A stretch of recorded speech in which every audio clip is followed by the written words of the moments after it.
Қазір 10:25-ке дейін.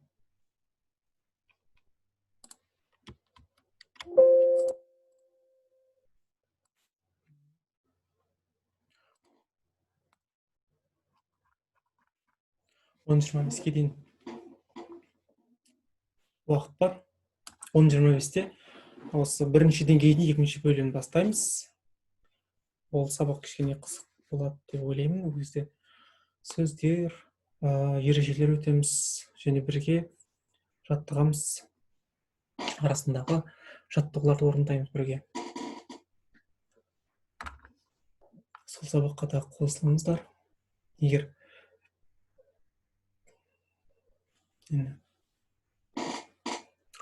бірінші деңгейдің жартысын бітіріп оқып қойған болсаңыздар.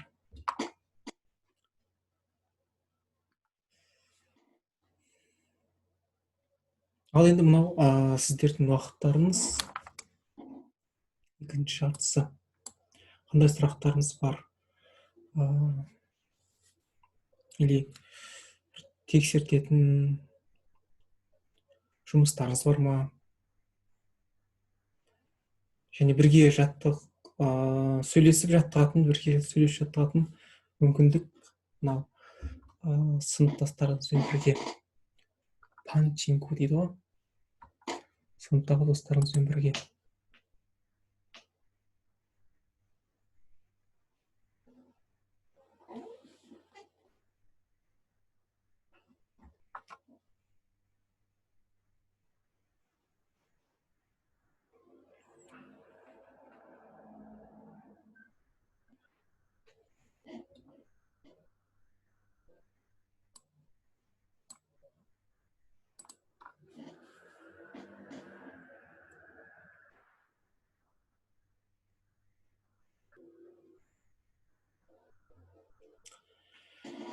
Так, арай кім оқып жаттықсыз келеді, немесе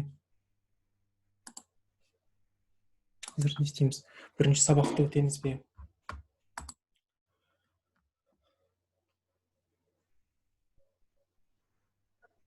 Бірінші деңгейдің. Ағай, экран қатып қалды.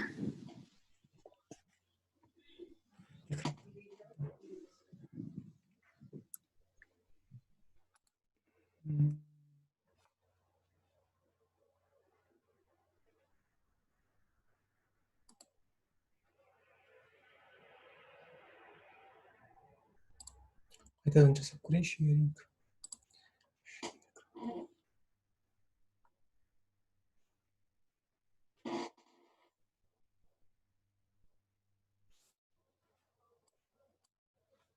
Енді ше. Иә, көрінді беті, экраны.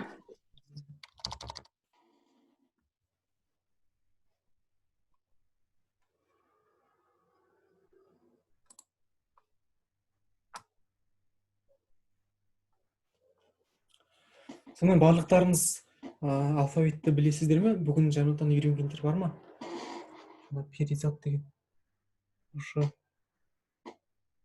бүгін бастадым деді.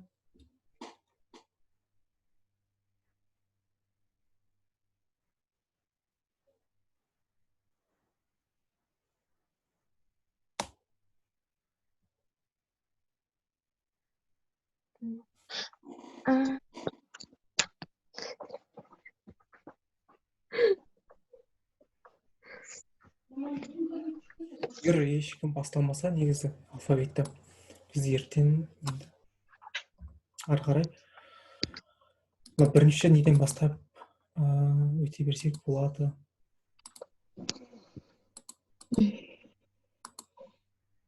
Бірінші деңгейдің, бірінші сабақтың ережесінің.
сонымен араларыңызда ешқандай сұрақ қоятындар жоқ па?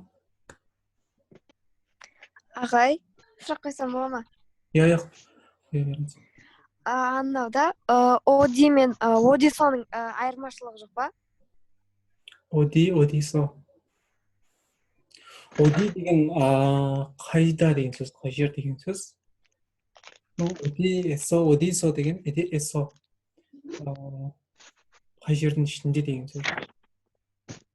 Рахмет. Эсо деген жалғанып тұр да. Бір жердің ішінде бір нәрсе жасайтын болсаң.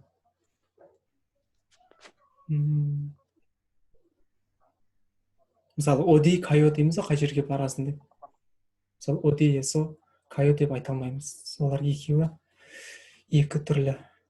Мысалы, оди, эсо сатсойо деп сұрасақ болады. Мысалы, қай жерден сатып алдың деп.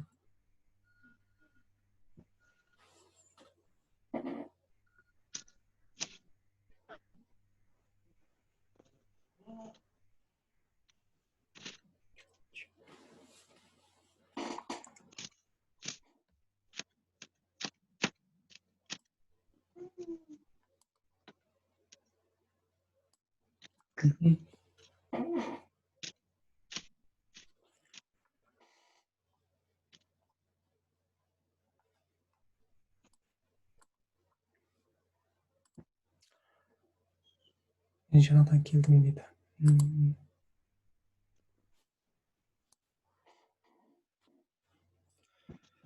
Жақсы, басқа қандай сұрақтарыңыз бар?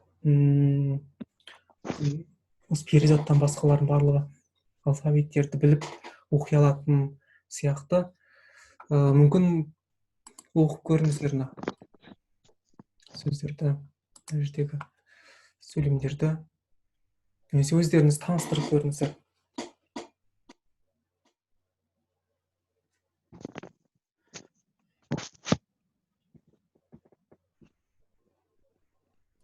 Кім оқығысы келеді, немесе таныстырғысы келеді? Өзімізді таныстыруымыз керекпіз ба? Иә. Әлде оқимыз? Ретінде. Ағай.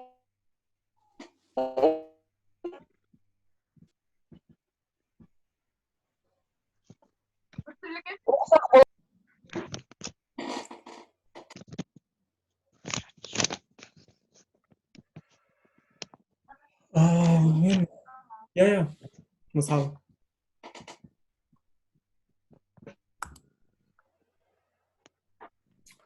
Неге мынау нені диалогты оқып көрейік көрген? Оқысам бола ма? Мхм. Жоқ, аямаса.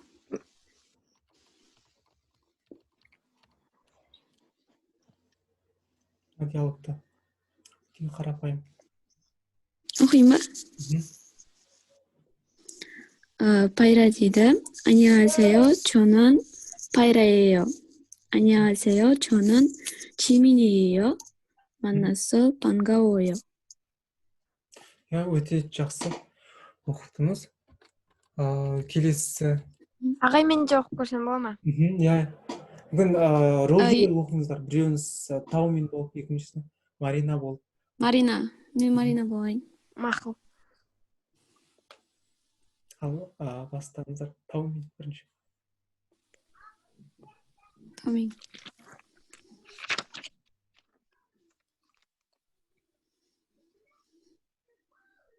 Мен бастаймын ба?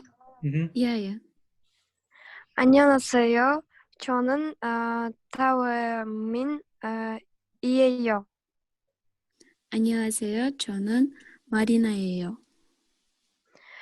마리나, 씨는 어느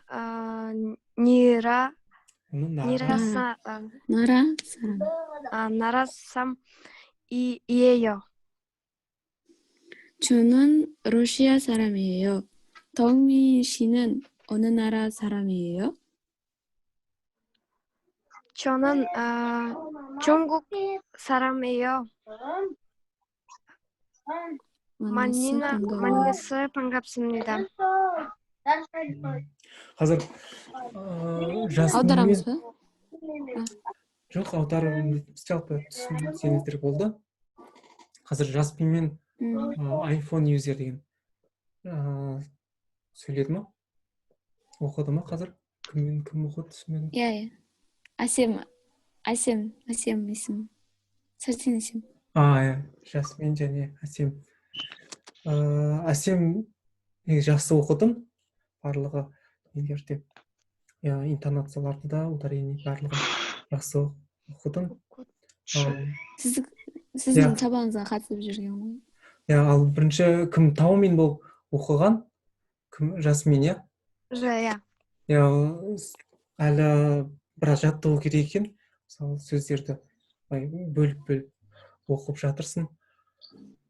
Мына аудионы тыңдап, тура сол сияқты сондай жылдамдықпен оқып, үйде жаттығуды кеңес беремін. Соны оқып, тыңдап отырып бірге. Сосын мысалы аннеон хасио дегенде де соңғы жағын созып айтамыз, оқимыз. Мысалы, одан кейін тауменео деп барлығын бірге қосып. Солай үйде жаттық, көбірек оқып, мысалы кемінде 5 рет оқып. Қай жерге дейін оқыдыңдар осы кітапты? Қай сабаққа дейін? Мен 7-ші сабаққа дейін көргем. Өз бетінше оқимын. Бұл видео сабақтар негізі ол өз бетінше оқуға арналған сабақтар. Жай ғана мен ол жерде түсіндіргенмін. Оны үйде 70-80% видео өздеріңіз оқуларыңыз керек, жаттығуларыңыз керек. Ары қарай келесі сабақтарда бірге жаттығамыз.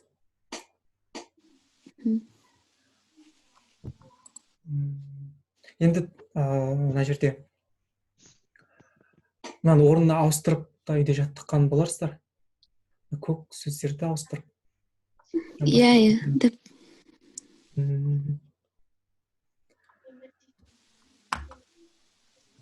Тағы да басқа жаттығысы келетіндер бар ма? Әсеммен бірге оқып.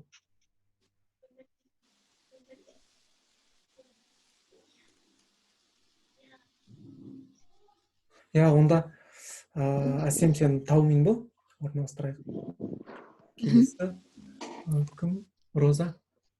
Сен оқып көр.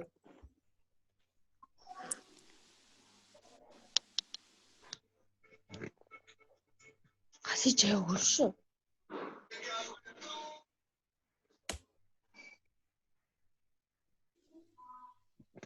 Оқиын ба? Бастайым? Әсем сен баста, Таумен бол. 안녕하세요. 안녕하세요. 저는 덕민이에요. 마리나. 안녕하세요. 저는 마리나.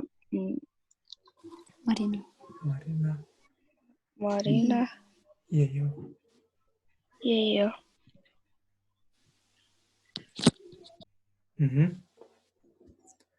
마리나 씨는 어느 나라 사람이에요?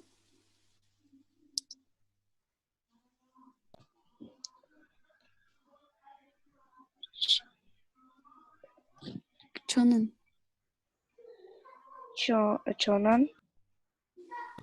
러시아. 저는 러시아 사람. 저는 러시아 사람이에요.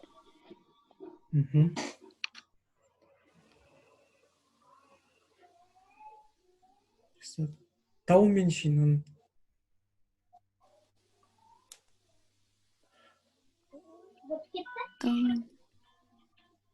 어느 나라 사람이에요?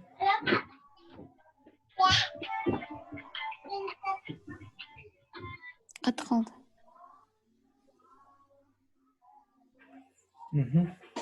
Онда арай жалғастыра бер. 저는 전국, ой, Мгм. дұрыс екен ғой. 저는 전국 사람이에요. 만나서 반가워요. Өте жақсы. Негізі онда жетінші басқа ешкім жаттап отқан ешкім жоқ. Жетінші не бойынша бірге жаттайық. Сабақ бойынша. Мына жерде 20 минуттай уақыт бар бізде. Жетінші сабақта шығайық. Осы жерге дейін келдім дедің, иә? Жетінші сабақтан ешқандай сұрақтар жоқ па? Ереже бойынша, басқа сөздер бойынша. жоқ. Жетіні шала оқығам, бірақ қатты емес. Мына тапсырмаларды Жетіні өте берек екен. орындап жүрсің ба үйде? Жаттығуларды. Иә. Онда нені оқиық бірге. Кішкене Етістік. күрделілеу. Slideshow from here. Сен Наоми бол, мен Таумин бол. Бірге оқып жаттайық. Болмас. Немесе алдымен бірінші сен оқып шықты. Одан кейін бірге жаттығамыз арқай. Наоми бойы ма? Иә, басын аяғынан бір рет оқып шық көрейік. Тongmin 씨 보통 오후에 뭐 해요? 한국 친구를 만나요. 나오미 씨는 보통 오후에 뭐 해요? 저는 집에서 책을 읽어요. 그리고 음악을 듣는 거예요.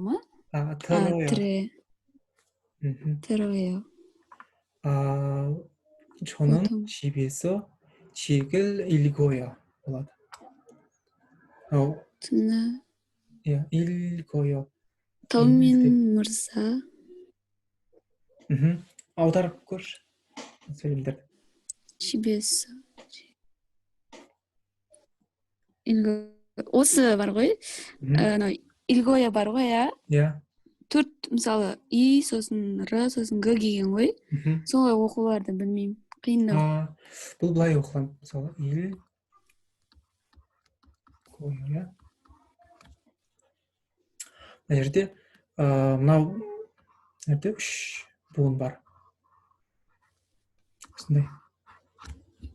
Мына жерде бос әріп тұр ғой. Домалақ немесе осындай х деген әріп болса, оны қасындағы біреуі алдында тұрған дауыссыз соның орнына шығады. Сонда мына былай болады. Мына г орнына шықты. Г болады. Және ё. Осылай оқимыз.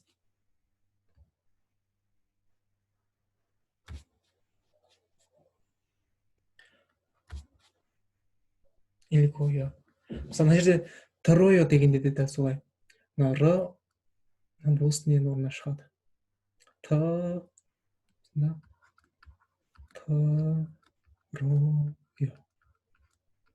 Мына жерде дайын тұр екен ғой. Айтылуы деп оқылуы. Чегіл илгойо деген. Чегіл дегенде де г келесі буын домалақ немен әріппен немесе х-мен басталса, дауыссыз дыбыс соның орнына шығады. Чегіл болады. Онда г-да жоғары шығады, сонда илгойо.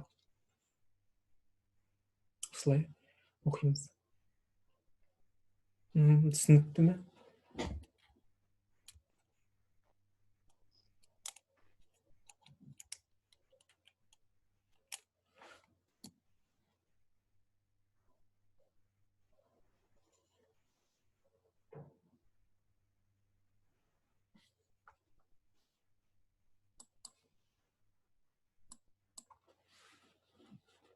Енді түсінікті болды ма?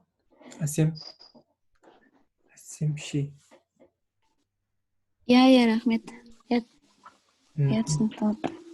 Күмәу. Жақсы. Онда келесі келесі диалогты бірге оқып жаттығайық. Мхм. Марина мен Таумен деген. Онда сен Марина бол, мен Таумен болайын. Мен Таумен боламын ба?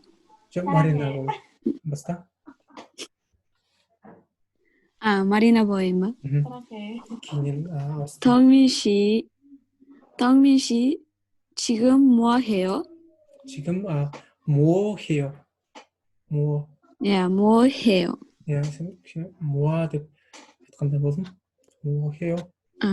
뭐 해요? 휴게실에서 책을 읽어요. 마리나 씨는 뭐 해요? 한국어를 공부해요?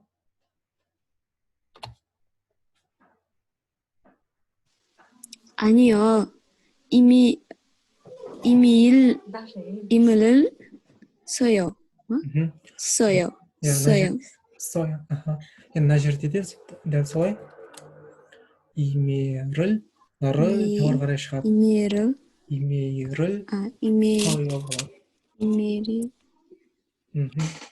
이메일을 써요. бұларды осылай жиі оқи берсең, есінде қалып кетеді. Қалай оқу шарттары. Тек осылай жаттауға керек. 누구한테 이메일을 써요?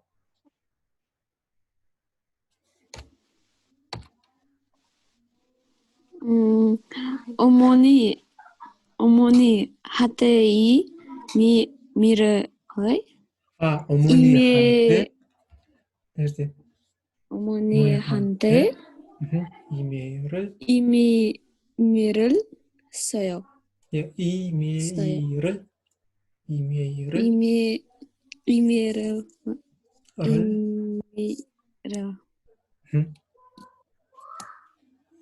солай бірнеше рет оқып үйде жаттық. 이메일을 써요. Онда аударып көрейік. Таумен ше қазір не істеп жатырсың дейді. 휴게실 дегеніміз демалатын бөлме, демалыс бөлмесінде кітап оқып отырмын дейді. кітап оқып отырмын. Марина ханым не істеп отырсыз? Марина ханым немесе сіз не істеп отырсыз деген сөз ғой. Мысалы корей тілінде ондай сіз деген сөз жоқ. Олар жаңағы атын айтса, сол сіз дегенді білдіреді. Мысалы сіз деп отырсаңыз болады. Сіз не істеп отырсыз? Корей тілін оқып отырсыз ба дейді. жоқ, эмайл 써요 деген. 써요 деген не? жазу ғой, с-да деген. Эмайл жазып отырмын. Кімге жазып отырсың? Кімге? Хатты кімге жазып жатырсың дейді? Анама. Анама жазып жатырмын дейді. Келесі енді мынау біз қазір 한국어 공부하다, 이메일을 쓰다 және 어머니한테 дегендер болды. Осыларды орын ауыстырып жаттығамыз. Енді мен Марина болып бастаймын. Сен арғай Таумен болып мынау сөздерді сәйкесінше орнына қойып жаттығамыз бірге. Таумен 씨, 지금 뭐 해요?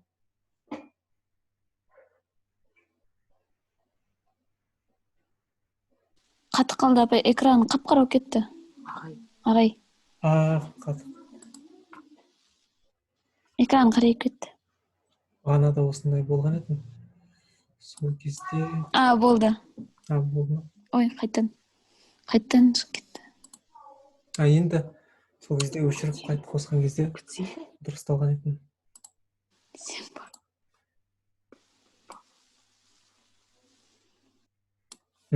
Енді көрініп тұр ма? Мен...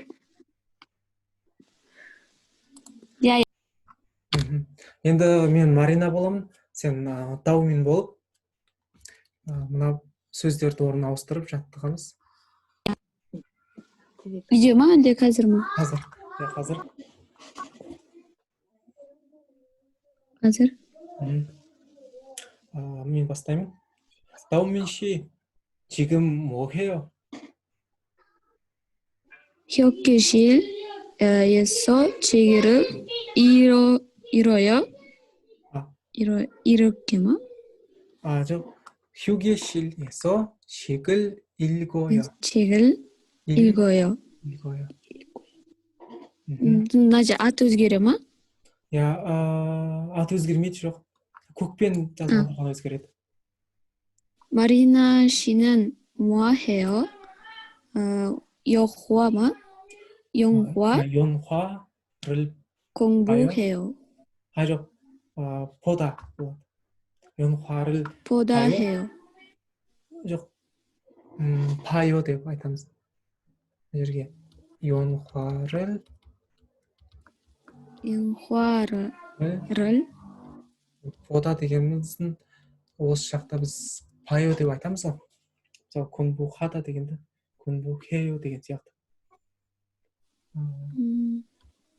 영화를 봐요 деп сұрақ қоямыз. кино көріп жатырсың ба?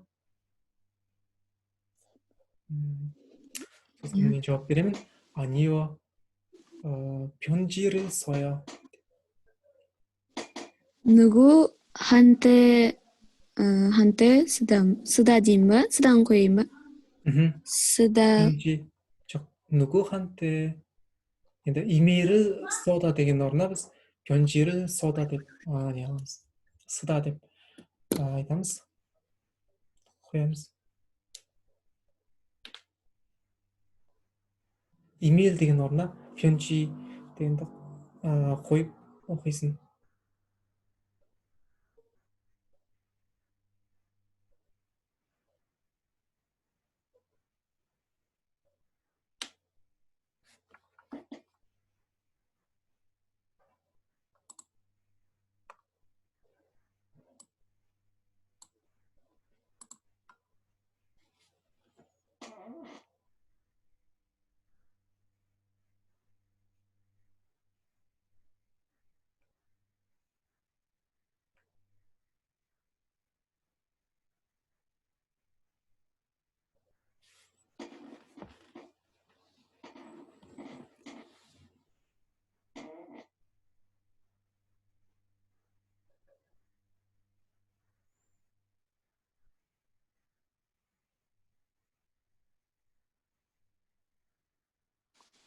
ағай?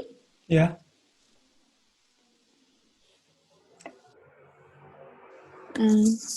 оқымайсыз ба?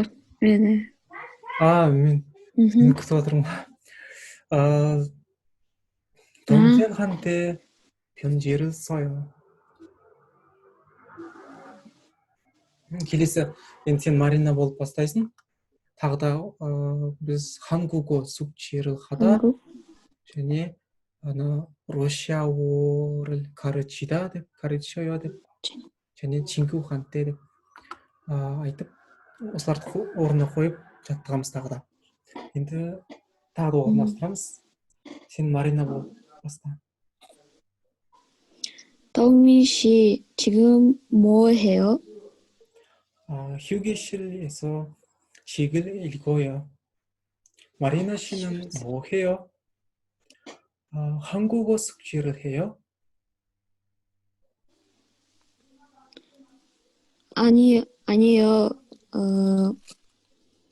고시를 деген 거임 ба? 러시아어. 러시아만 бәсе көрмедім. орыс тілі деген сөз. 러시아어를 가르쳐요. 가르쳐요. 누구한테? сосын мен сұрақ қоямын. 누구한테 러시아어를 가르쳐요? 아니요. 한테 이 친구를 써요. жоқ. мына жерде 어머니 деген орнына 친구 дегенді қоямыз. 친구한테 어머니 деген 게 친구한테 이메일을 써요. 친구한테 이메일을 써요. 친구한테 이메일을 써요. Аны мен жазып берейін қазір. Русия орын кары чоя. Неке біздің тағы да уақытымыз сабағымыз аяқталуға жақын қалды. Сабаққа қатысқандарыңызға рахмет. Әсіресе мынау Әрсенмен және бірнеше сабақта бірінші бөлімде Атай Арай болдым. Сол екі қыз жақсы белсенді түрде қатысты. Ешқандай ұялмай жаттықты өздерінің қаншалықты үйренгендерін көрсетті. Осылай сіздер де қатысып отырыңыздар. Негізі мен осындай бір 5 активный белсенді студент болса, сабақ қызықты өтеді деп ойлаймын. Барлығы бір-бірімен жаттығып сөйлесіп отырса. Иә, оқиын дегендер. Иә. Жақсы, онда ертең кездескенше, ертең бірінші айтпашы. Ертең нені өтеміз? Екінші сабақтың екінші бөлімі, әріптердің екінші бөлімі өтеміз. Және уақыт қалса осылай жаттығамыз. Жақсы, ертеңге кездескенше. 안녕히 계세요. 안녕히 계세요.